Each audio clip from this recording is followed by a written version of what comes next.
Mhm.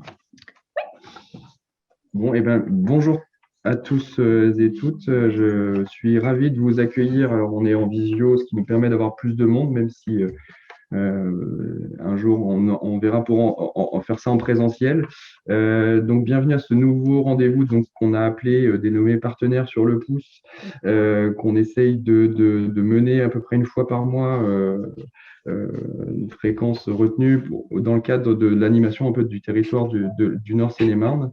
Donc le dernier rendez-vous du mois dernier avait été une présentation d'acteurs qui pouvaient servir de ressources hein, pour vous qui agissez quotidiennement sur le nord de la Seine-et-Marne. Donc, on avait présenté le réseau Lutter contre la douleur. Et puis pour ce nouveau rendez-vous, on a le plaisir et je remercie encore Fabienne Chauvin d'avoir accepté de présenter le projet du Nid des aidants, donc la plateforme de répit, hein, et donc plateforme qui agit sur une partie, donc ça je laisserai Fabienne tout bien vous expliquer sur la géographie.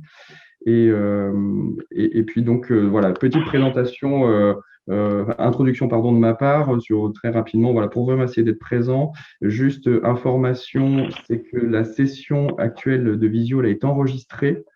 Et pour la simple et bonne raison, c'est qu'après on la rediffusera, enfin on la diffusera sur la chaîne YouTube du DAC. Donc c'est la raison pour laquelle, voilà, parce que tout le monde ne peut pas forcément se connecter à un moment précis, donc on a opté pour cette option d'enregistrement et de pouvoir la revisionner un peu quand les gens sont disponibles de leur côté. Je me suis peut-être pas présenté. Peut-être je me présente parce qu'en fait, je ne me suis pas présenté. Donc, moi, je suis Adrien Baumel, je suis le directeur de l'association qui porte le DAC 77 Nord. Et puis, je suis à côté de Madame Solène Thiebaud, qui est la chef de projet territorial et que vous avez certainement pour la plupart peut-être déjà rencontré. Voilà, n'en dis pas plus. Je vous remercie. Merci Fabienne. Et puis, n'hésitez pas pour les questions. Je crois qu'il y a des règles. Je laisse Solène présenter les règles de la séance. Merci beaucoup. Bonne réunion. Merci. Donc oui, effectivement. Écoutez, déjà, merci effectivement d'être venus si nombreux et puis d'horizons différents. Alors, concernant les règles, l'idée, ça va être d'avoir dans un premier temps la présentation de Madame Chauvin. Donc, on va être autour de une trentaine de minutes et après de laisser la place aux échanges. Donc, on aura vraiment le temps de questions en fin de présentation. N'hésitez pas, si vous avez des questions au fil de l'eau, à les noter dans la discussion. Moi, je me chargerai du coup de les relever et de les reprendre à la fin. Et puis après, à la fin, tout le monde pourra échanger comme vous le souhaitez. Euh, voilà, et puis un dernier petit élément, je vous enverrai aussi dans le fil de discussion et puis par mail un petit questionnaire de satisfaction. Voilà, on est toujours friand d'avoir vos retours pour savoir ce que vous en avez pensé et nous, ça nous aide aussi à progresser dans ce qu'on souhaite. Et bien du coup, je vais laisser la parole à Fabienne Chauvin. Merci à tous les deux. Donc, merci à tous déjà d'être là. Vous êtes nombreux. Il y en a certains que je connais, d'autres que je connais que de nom et d'autres que je ne connais pas. Donc, c'est toujours agréable de rencontrer aussi de nouvelles personnes et de vous intéresser aussi du coup à ce qui se passe un petit peu sur le nord de la Seine-et-Marne. Donc, moi, pour étayer un petit peu mes propos, donc j'ai fait un petit PowerPoint rapide. Hein. C'est vraiment pour me soutenir un petit peu dans la démarche de présentation que je vais vous partager. Hop. Voilà. Est-ce que tout le monde le voit bien? C'est bon, Fabienne, nous voyons bien. Ok, super. Donc aujourd'hui, on va parler des aidants, mais plus particulièrement donc, des plateformes d'accompagnement et de répit. Donc moi, je suis juste pour une petite présentation, après on en parlera un peu plus. Donc je suis coordinatrice du Nid des aidants 77, qui est la plateforme sur le nord de la Seine-et-Marne. Et donc, je suis en poste depuis le début de la création, donc en 2019 maintenant. Donc, on attaque un peu plus que la 4e année déjà. Voilà, donc juste pour vous donner un petit peu, voilà, finalement, un aidant, mais également, qu'est-ce que c'est? Donc, les aidants, comme on les imagine, en tout cas pour les plateformes et comme l'ARS qui nous finance les a pensés, c'est un aidant, donc on a pu entendre auparavant, aidant familial, aidant naturel. C'est un aidant qui n'est pas professionnel, et qui apporte son aide à une personne aidée, finalement, et une aide humaine, Mia, une aide humaine, on va dire principalement, donc sur soit les actes de la vie quotidienne et indispensables, ou également pour faire les courses, pour faire les documents administratifs, tout ce que la personne aidée n'est plus en capacité en tout cas de faire. Et cette personne aidante peut être aussi bien de la famille, mais également un voisin, une personne qui n'a aucun lien de parenté. Donc c'est finalement très large. Quelques chiffres, après j'arrête de vous perdre.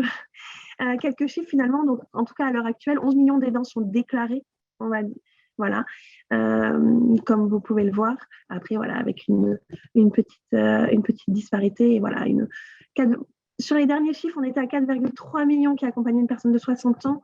Là, sur 2022, on va être plus à 6 millions. Voilà, il y a peut-être des gens parmi vous d'ailleurs qui ont des chiffres un peu plus récents que les miens. Et on arrive sur 2030 où ce sera notamment 1 actif sur 4 qui sera aidant. Donc là, en plus, on ne compte pas les personnes qui sont à la retraite, notamment, et qui accompagnent leurs proches ou leurs voisins dans cette situation d'aidance. 58% sont des femmes. Ça, c'est toujours à l'heure actuelle, c'est toujours ça. Sauf que moi, je me rends compte, notamment sur les entretiens que je peux avoir, que la balance est un peu... voilà, il y a de plus en plus d'aidants hommes sur le territoire, en tout cas, du Nord Seine-et-Marne. 44%, voilà, moins de 50 ans, 81% ont moins de 65 ans. Donc, il y a encore beaucoup de... Et là, avec l'allongement aussi de la vie active, donc il va y avoir de plus en plus d'aidants qui vont être actifs, donc avec des problématiques aussi un peu différentes de celles qu'on peut rencontrer, en tout cas, à l'heure actuelle. Et donc, une grosse majorité d'aidants qui sont déclarés, en tout cas, qui accompagnent une proche en situation de dépendance due à la vieillesse. Je parle de déclarer notamment par rapport au manque déjà des aidants qui ne se reconnaissent pas forcément aidants, notamment dans des situations de handicap. Voilà, sur des parents qui accompagnent des enfants en situation de handicap, qui pour eux, voilà, c'est leurs enfants, sauf que voilà, il y a des choses qui se rajoutent finalement à l'éducation ordinaire. Oula, je ne sais pas qui parle. On pourrait y revenir après si vous voulez un petit peu. Voilà, c'était juste quelques chiffres un petit peu pour poser la situation. Et donc, pour accompagner tous ces aidants, il existe donc des dispositifs qui sont destinés aux aidants et notamment donc, les plateformes d'accompagnement et de répit qui sont destinées uniquement aux aidants. Donc, un peu les plateformes, donc les premières ont vu le jour en 2008 avec le plan, donc le plan de l'État, donc avec le plan Alzheimer 2008-2012. Donc, à la fin du plan 2012, ils ont ouvert, donc l'État a ouvert donc, à toute maladie neurodégénérative. Donc les maladies, donc maladie de Parkinson, sclérose en plaques, maladie de Charcot, et voilà, bien sûr. Et toutes celles où il y a beaucoup moins, qui sont beaucoup moins connues, mais qui sont bien là. En 2018, donc il a quand même fallu un peu de temps. 2018, donc dernier décret, donc ouverture à tous les aidants qui accompagnent un proche en perte d'autonomie. Et là, on commence à ouvrir finalement à tous les aidants qui accompagnent un proche, quel que soit l'âge, ayant une maladie neurodégénérative. Alors que vraiment, la création, c'était vraiment, on va dire, pour des personnes âgées, en tout cas en tant qu'aidant. Et sur le dernier décret donc, de 2020, qui a été fait par l'État et par l'ARS, qui est le financeur principal des plateformes, donc c'est également d'accompagner les aidants qui accompagnent un proche en situation de handicap. À l'heure actuelle, en tout cas sur l'Île-de-France, c'est les derniers décrets. Sur d'autres régions, il y a des plateformes qui se créent, plateformes handicap, plateformes gérontologiques. En tout cas, sur l'Île-de-France, l'objectif, c'est d'avoir finalement un dispositif commun qui accompagne tout le monde.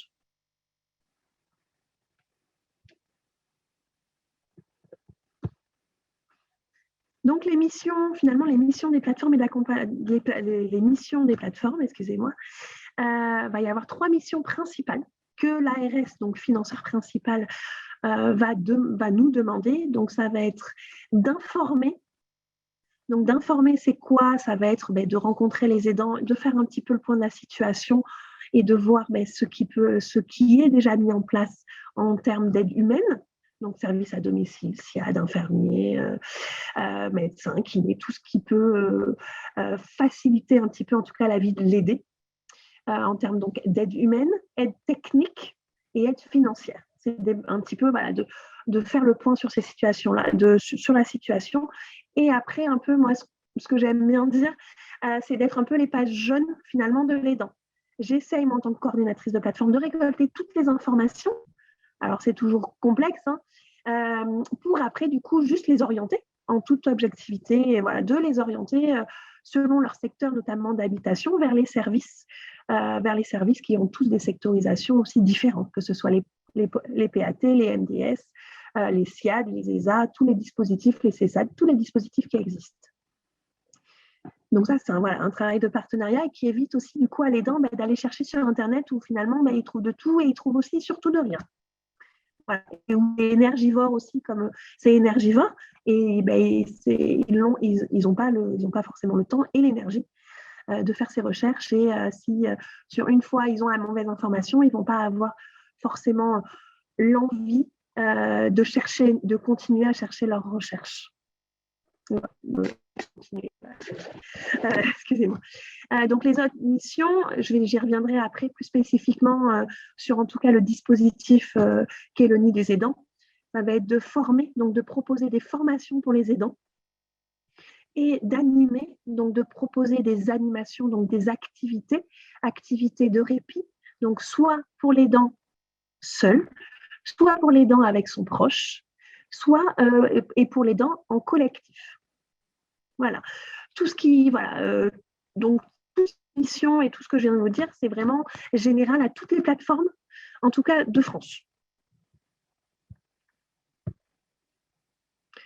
Pour recentrer un peu du coup de France, on passe à l'Île-de-France. Donc l'Île-de-France, on est actuellement, alors c'est pas 30, excusez-moi, c'est 32 plateformes en Île-de-France. Voilà. Et donc 3 plateformes donc en Seine-et-Marne, sur le sud, le Répit Avonais. Voilà. Qui est donc basé à Avon et qui va faire tout le sud, toute l'espèce de croissant du sud du département. J'ai appelé un peu donc Tournant-en-Brie, la plateforme de Tournant-en-Brie qui va faire le grand centre, parce qu'en fait, ils ont un double territoire. Donc, il va faire vraiment au-dessus de la plateforme d'Avon et sous la mienne. C'est vraiment le milieu du département. Et donc, le nord, donc le nid des aidants 77. Donc là, je vais vous parler un peu plus de ce que je connais moi finalement. Donc le nid des aidants 77, qu'est-ce que c'est? Donc le nid, c'est une plateforme, donc en chiffres, c'est 140 communes. 140 communes sur donc le nord du département, donc qui va de Chelles à la Ferté-Gaucher. Voilà, faites une ligne à peu près. Il y a la N4, c'est ça, je crois, qui passe à Coulommiers. C'est Bruno qui me dira, qui connaît mieux. La N4 au-dessus, c'est ça. Techniquement, les communes vont être sectorisées pour le nid des aidants 77. Donc, c'est l'ARS qui nous sectorise au nombre d'habitants. Donc, on est sur un territoire très rural, quand même, à part le secteur qui va toucher le 93. On reste quand même sur un territoire très rural. Donc, 140 communes depuis l'ouverture du nid des aidants en 2019, donc à peu près 250 aidants accompagnés avec en termes de professionnels, moi, une coordinatrice. C'est tout. Contrairement aux autres plateformes où, en général, ils sont plusieurs. Alors, ça devrait peut-être changer en 2023. En tout cas, à l'heure actuelle, je suis toute seule, du coup, pour ces missions-là de coordination. Et avec moi, j'ai donc une équipe de 7 thérapeutes qui sont tous libéraux. Psychologues, musicothérapeutes, socio-esthéticiennes, psychopraticiennes, entre autres. Que j'ai recruté et qui impulse aussi, du coup, un peu de vie à la plateforme. Donc, les missions dont on parlait tout à l'heure, là, c'était juste pour les développer un peu plus, finalement. Moi, qu'est-ce que je fais donc sur la première mission de l'information? Donc, c'est je me rends au domicile de l'aidant. Sauf s'il ne le souhaite pas. S'il ne le souhaite pas, donc j'appelle mon réseau, les mairies, les CCAS, en leur demandant un bureau. N'en ayant pas à moi-même. Voilà, la particularité aussi du nid des aidants, c'est que finalement, moi, je suis portée par le groupe LNA Santé avec l'EHPAD de la Meulière de la Marne, Mais l'objectif, notamment sur aussi l'appel à projet qui a été fait en 2018, c'était d'être itinérant. Donc, itinérant, c'est vraiment d'aller au contact des partenaires, du réseau et des aidants. D'où aussi le fait de ne pas avoir de bureau, ça a été un choix. Et ça force à créer du réseau. Donc pour revenir, donc je me rends au domicile des aidants, je fais le point avec eux des dispositifs qui existent et qui n'existent pas, ceux qui connaissent pas, et voilà, d'essayer de capter un petit peu leurs besoins et de leur parler des différents dispositifs qui pourraient être adaptés finalement à leurs proches, dans le but finalement de proposer des solutions à leurs proches pour qu'eux, ils aient un petit peu de répit pendant, même si c'est une prise en charge, par exemple, les A, c'est 1 heure par semaine, mais c'est 1 heure où du coup, ils peuvent, même s'ils restent à domicile, ils peuvent souffler, aller lire, faire quelque chose. L'objectif, c'est vraiment de pallier l'accompagnement et le répit pour que le maintien à domicile aussi se fasse le plus longtemps possible. L'objectif, c'est aussi ça, c'est du maintien à domicile. Sauf si après, bien entendu, il y a vraiment de la mise en danger, notamment, où là, il faut penser à autre chose. Mais dans ces cas-là, en général, moi, je travaille très bien en coordination, que ce soit avec le SEAD, les évaluateurs APA ou les différents partenaires, du coup, sur une situation, sur un binôme aidant-aidé notamment. Voilà. Donc, les autres missions de formation, donc jusqu'à présent, donc depuis 2019, j'ai pu mettre en place tous les ans la formation des aidants, labellisée Association française des aidants. Donc, c'est une formation qui est animée par une psychologue sur 6 modules qui reprennent de façon assez généraliste, quelle que soit la pathologie du proche. Le premier module, c'est comment j'entends l'annonce du handicap, de la maladie de mon proche et finalement comment je l'accepte. Voilà, c'est 6 modules, ça permet aussi de créer du lien social, de rencontrer d'autres personnes qui ne seront pas dans le jugement par rapport à la situation qui peut être vécue à domicile. Beaucoup d'aidants me font remonter, notamment en disant je ne veux pas trop parler à mes amis parce que j'ai peur qu'ils se détournent de moi. Voilà. Donc, ça permet aussi de créer du lien avec des personnes qui peuvent vivre les mêmes situations. Donc, ces formations-là, je vais proposer aussi des conférences. Des cafés-rencontres avec une thématique sur une maladie, plus en soirée. Pour à chaque fois que les partenaires, les aidants puissent se rencontrer sur le territoire. J'essaye de proposer des choses du coup un peu sur l'ensemble du territoire pour que les aidants n'aient pas non plus beaucoup de route à faire parce que compte tenu du territoire qui est très grand, l'objectif c'est d'avoir des points de chute un petit peu partout. Et donc la troisième mission d'animer, ça va être de mettre en place des activités par les thérapeutes. Donc aussi bien au domicile. Donc au domicile, ça veut dire quoi? Ça peut être juste pour l'aidant, mais qui ne peut pas se déplacer, ou même ou à domicile en binôme aidant-aidé pour finalement recréer du lien avec son proche pendant un moment agréable finalement et se rappeler des souvenirs d'il y a 10, 15, 20 ans ou avant que la maladie arrive ou le handicap arrive. Voilà. Pour recharger un petit peu les batteries et ne pas oublier, surtout sur des couples notamment, c'est ce qui fonctionne bien sur les binômes, pourquoi finalement on s'est marié avec lui ou avec elle. Et également, donc en parallèle de tout ça, il y a des groupes. Donc des groupes uniquement pour les aidants.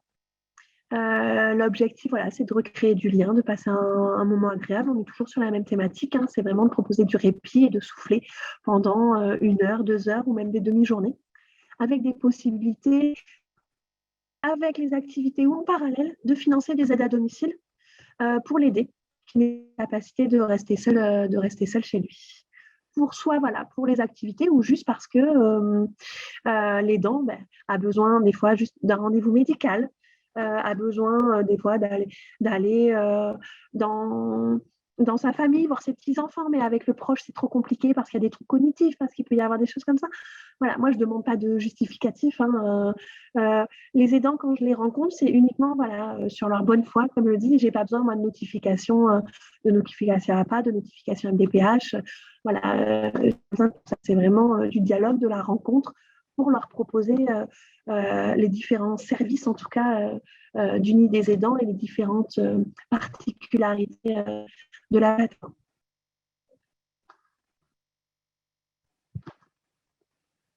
Je ne sais pas si c'est clair, j'espère que j'ai perdu personne. C'est très clair, Fabienne, merci. C'est fini pour toi, du coup, pour cette partie? Oui, moi, c'est fini pour Eh ben, moi. Après, super. c'est vrai que j'ai tendance à parler un peu vite. C'est pour ça que j'espère que voilà, les questions aussi permettront peut-être de rebondir sur des choses. J'ai essayé de synthétiser aussi. Voilà, il se passe plein de choses, hein. Pour ceux qui me connaissent aussi, ils savent que des aidants, il se passe plein de choses sur le territoire. Après, voilà, c'est toujours compliqué. On sait qu'on a un temps aussi limité et plus long aussi, on risque de se perdre les uns les autres. Merci en tout cas beaucoup. Enfin, moi, j'ai trouvé que c'était très clair. Merci beaucoup. Alors, donc on va pouvoir passer aux questions, aux échanges. On avait une question du coup de Madame Guarato. Quels sont les chiffres des dents sur le territoire? Est-ce qu'on a des données plus particulières? Ben, le souci à l'heure actuelle, c'est les données qui peuvent être utilisées finalement, c'est quand il y a un suivi APA ou un suivi MDPH, où là, on peut avoir des chiffres. Moi, je n'ai pas. Mais quand on en discute finalement avec les MDS, les PAT, où c'est vrai que voilà, c'est là où on peut récupérer des données et quand on cible notamment voilà, sur des conférences particulières et que on se dit bon, on va cibler, voilà, notamment avec les PAT, on va cibler les personnes qui ont l'allocation APA, les personnes qui ont la PCH, les choses comme ça, où on sait que derrière, il y a un aidant. Après, voilà, moi, je n'ai pas plus de chiffres, en tout cas, même à mon grand désarroi, mais ça reste très compliqué sur l'ensemble du territoire, de toute façon, en tout cas, d'avoir des chiffres précis, en tout cas, du nombre d'aidants.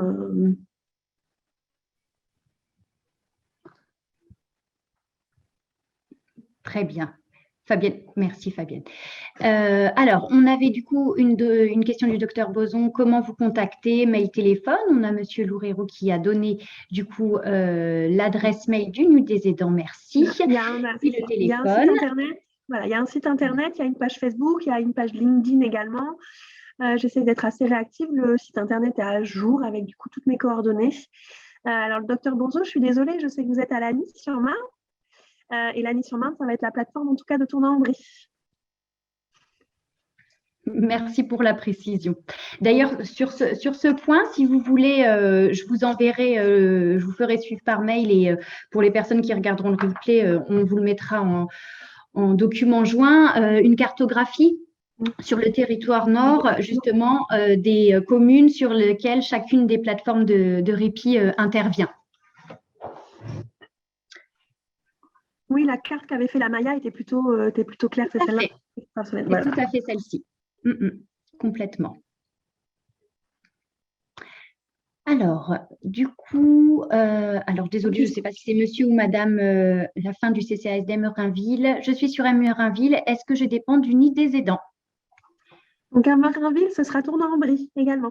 Alors, la problématique, c'est que voilà, en tout cas sur ce secteur-là, que ce soit Lagny et Merinville, on a un découpage très, très particulier.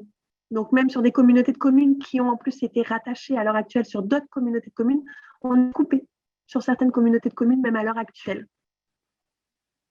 Après, c'est vrai que 77, vous avez un petit onglet, zone d'intervention, et là, vous avez toutes les villes par ordre alphabétique. En tout cas, quand vous cherchez, voilà, si vous avez le temps de chercher ou tout, il y a par ordre alphabétique, il y a toutes les villes sur lesquelles j'interviens. Tout à fait. Et effectivement, des fois, c'est plus facile. Enfin, la carte que je vous joindrai, ce n'est pas forcément très lisible, ça donne vraiment une idée globale, mais effectivement, d'avoir la liste par ville, ça aussi, je pourrais vous le joindre. Je pense que ça sera intéressant. Alors, Lucie Catalan, bonjour tout le monde. Ah oui, pardon, excusez-nous, il y a des problèmes de son. Effectivement, des fois, ça peut être coupé. Bon, j'espère que ça va se rétablir pour vous. Et s'il y a des petits éléments que vous manquez, encore une fois, on a mis en place le replay pour ça. Vous aurez tous les liens. Alors, Lucie. Donc, Madame Dorflin, je travaille en EHPAD. Est-il possible de diriger les aidants principaux vers vous? Alors, c'est une très bonne question parce que je ne l'ai pas précisé. Donc, en tout cas, l'ARS, principal financeur des plateformes, considère que les aidants qui sont en hébergement permanent en EHPAD ne sont plus des aidants, en tout cas pour les plateformes de répit. Hébergement temporaire, accueil de jour, renseignement, la constitution de dossier, tout à fait, vous pouvez les orienter vers la plateforme.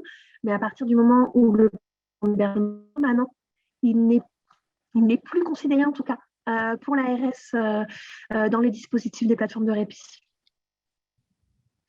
Merci Fabienne. Effectivement, Fabienne, des fois ça coupe un peu. Ah, oui. Je ne sais pas si c'est la connexion. C'est peut-être mon réseau. Oui, tout à fait. Est-ce que vous avez d'autres questions ou même envie de partager? Alors, monsieur ou madame Guinet, je suis désolée, hein, je ne vois pas forcément si vous êtes un homme ou une femme. En qualité de MJPM, peut-on vous contacter pour un aidant d'une personne protégée? MJPM, majeur vulnérable, c'est ça, MJPM? C'est mandataire protection, mandataire judiciaire. Oui, c'est ça. Okay.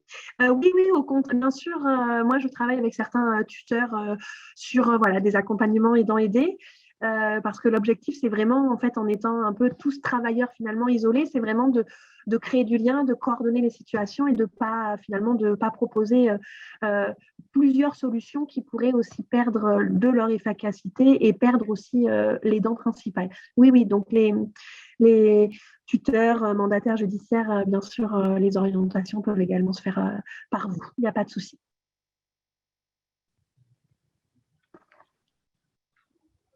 Merci. Alors, n'hésitez pas, après, si vous voulez prendre la parole, vous pouvez, vous pouvez très bien cliquer dans réaction, lever la main. Si vous voulez parler de vive voix, il n'y a pas de souci.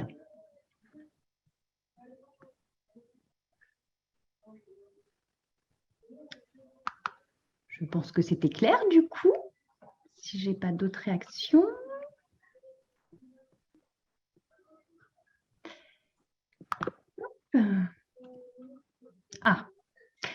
Alors, CESADIME, alors attendez, je ne vois pas le nom en entier. La Loupière, c'est la Loupière. Voilà, autant pour moi. Pouvez-vous en dire davantage sur le rôle des 7 thérapeutes de la plateforme, s'il vous plaît?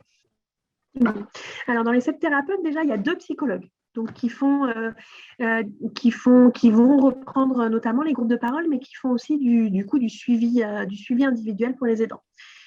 2 psychologues, finalement, une un peu plus spécialisée géronto et une un peu plus spécialisée handicap. Voilà. Après, sur les thérapeutes, donc j'ai une psychopraticienne qui propose un accompagnement et de l'écoute bienveillante avec des massages aux huiles essentielles. J'ai une professionnelle, une zoothérapeute, qui propose uniquement des groupes donc de balades avec les animaux une fois par mois, ouvert à tout, qui permet finalement, on sait que l'animal est très médiateur et ça permet un peu de lâcher prise et de s'occuper finalement d'un autre être vivant que son aidé habituellement et de lâcher un petit peu notamment aussi les émotions. Il y a également une musicothérapeute, donc c'est elle qui va proposer principalement donc, des activités en binôme aidant-aidé. Voilà, pour recréer du lien, pour passer un moment agréable, que ce soit sur le handicap, vu que c'est ça de la Loupière. Sur le handicap, ça va être de passer un moment agréable, une maman et son enfant, finalement, à travers cet accompagnement-là, en dehors de tous les accompagnements qui peuvent être faits, bien sûr, en parallèle, en individuel. On est vraiment sur un moment agréable, convivial, un petit peu de remise en relation, finalement, de l'aidant et de l'aider ensemble par le biais de thérapeutes qui sont certaines surdiplômées et très bienveillantes, très qualifiées, voilà. Également, donc, je suis en train de réfléchir à ce que même moi je vais faire, une socio-esthéticienne. Donc la socio-esthéticienne, ça peut être aussi bien en individuel à domicile ou à domicile en binôme aidant-aidé. Pour prendre du temps pour soi, pour prendre soin de soi, et c'est aussi du coup sur les binômes aidant-aidé, c'est prendre soin de l'autre, voilà, mais tout en étant finalement encadré, voilà. Et également, donc, cette professionnelle réalise également des groupes de bien-être dans l'objectif de rencontrer d'autres aidants et de lâcher prise. Voilà, c'est aussi ça, de lâcher prise pendant 1 heure, 2 heures ou des demi-journées, notamment pour la socio-esthéticienne. Je crois que j'ai oublié personne. Alors, un partage, je voulais vous informer que sur la clinique de Neufmoutier-en-Brie, nous avons une unité de soins prolongés complexes qui peut accueillir en répit des personnes de 18 à 35 ans nécessitant des prises en charge lourdes. Très bien. Et par quel biais, finalement, on accède à ces séjours de répit à Neufmoutier? Ça pourrait être intéressant. Alors, bonjour. Bonjour. Donc, je suis Valérie Vigne, je suis la centre sociale de l'unité. Donc, c'est une unité qui a été créée depuis 2019 donc, par l'ARS. Donc, on accueille des jeunes de 18 heures. C'est une spécificité sur l'unité, sur la clinique, parce que nous sommes jeunes adultes et adolescents. Donc, on accueille de 18 à 35 ans. Donc, ça peut être une demande de la famille de demander un répit d'une semaine, 15 jours. Donc, on a un lit de répit. C'est le seul lit que l'on a sur toute l'île de France au niveau des USPC, qui sont des unités de soins prolongés complexes. Donc, il faut quand même avoir un handicap lourd qui nécessite, on va dire, une prise en charge quand même infirmière. Donc voilà, donc c'est pour ça que je me suis permis quand même de l'indiquer, puisqu'il y avait des aidants, si ça peut aider. Voilà, si ça peut aider. Certaines personnes apprennent un peu plus qu'une heure, c'est très bien ce que vous faites, hein, je ne mets pas du tout au contraire, mais voilà, si on a des personnes qui ont besoin de souffler, donc c'est pour indiquer que l'on a ces possibilités. Donc ça peut être des demandes de personnel ou ça peut passer, donc nous au niveau hospitalier, on passe par trajectoire.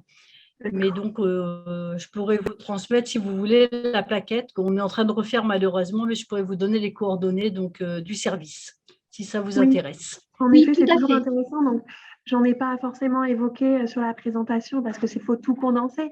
Mais je fais aussi le lien du coup avec Oui. l'assistance sociale sur les SSR, sur les séjours de répit. Voilà, quand il y a un besoin, en effet, plus que les demi-journées, par exemple, d'aide à domicile. Voilà, je fais aussi le lien, notamment administratif, sur les demandes de séjours de répit. Alors là, c'est vrai. Voilà, là, c'est vraiment une unité qui est dédiée vraiment pour des personnes qui ont été considérées comme bêtes-bloqueurs au niveau des services de SSR. Donc, on fait tourner, voilà, on a un lit de répit justement parce qu'on a des mamans notamment qui ont besoin par moment de prendre quelques jours de repos. Donc, on accueille nos jeunes, voilà. Oui, mais je pense à une situation. Je pense à une maman avec sa fille. Oui. Voilà, 18-35 ans. Hein.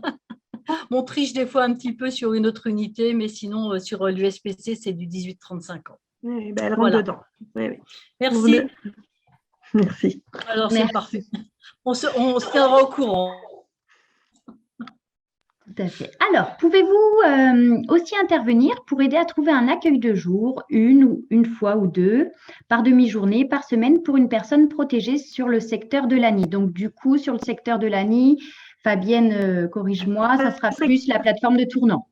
Oui, après, ça dépend. Alors, le secteur de l'ANI, c'est vaste parce que, par exemple, j'interviens à Chelles et à Brou. En fait, c'est là que les coupages sont mauvais. Après, c'est vrai que sur les accueils de jour, ça dépend du coup la problématique de la personne protégée. Si c'est de l'accueil de jour géronto ou finalement de l'accueil de jour plus handicap. Après, l'accueil de jour limitrophe de l'ANI, ça va être à Chelles. Voilà, parce qu'on a une grosse problématique sur le territoire en général, hein, c'est le manque d'accueil de jour.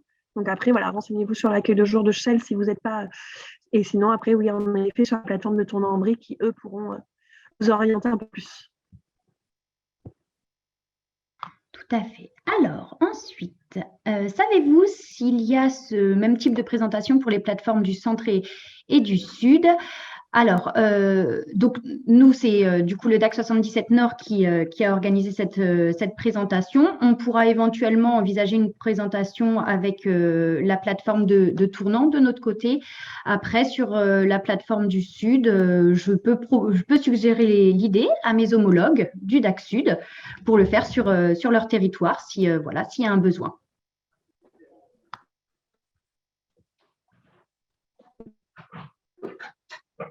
Un partage. Vous pouvez retrouver dans chaque MDS le guide des aidants qui a été édité effectivement par le département de la Seine-et-Marne ou auprès effectivement des PAT, donc qui sont là aussi pour donner de l'information, du conseil et orienter les usagers et ou leurs aidants.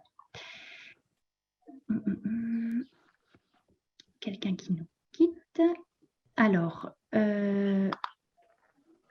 attendez, peut-être que j'ai perdu le fil.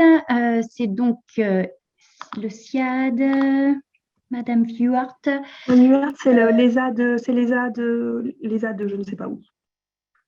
Ok, qui nous dit UHL pour l'hôpital de jour. C'était pour l'orientation. C'était la question pour l'orientation. Alors, accueil de jour et hôpital de jour, du coup, c'est différent. Donc, ça dépend en fait du besoin.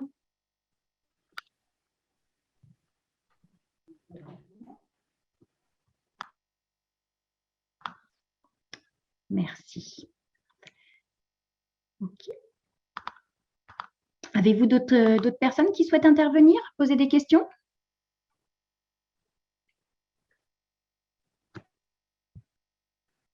Madame Luard, si vous souhaitez, vous pouvez me contacter aussi par mail si vous voulez qu'on discute un petit peu de la situation. Ce sera plus simple que par le biais de Solène. Tout à fait. C'est tout l'intérêt aussi de pouvoir mettre en lien les acteurs et les personnes. Écoutez, je pense que là, on a fait le tour sur les questions. En tout cas, merci beaucoup Fabienne. Merci à tous d'avoir suivi ce petit webinaire. Donc, pour la suite, on vous met à disposition les territoires d'intervention des différentes plateformes. On va vous remettre les coordonnées aussi complètes d'une des aidants. Tout ça, je vous le mettrai par email. On peut vous mettre le lien aussi vers le guide des aidants de Seine-et-Marne. Enfin voilà, tous les petits documents qu'on a pu évoquer là au cours de ces derniers échanges, je vous remettrai les liens dans un email que je vais vous faire suivre. Et du coup, je vous mets dans le fil de discussion, je vous renverrai. J'ai perdu Solène.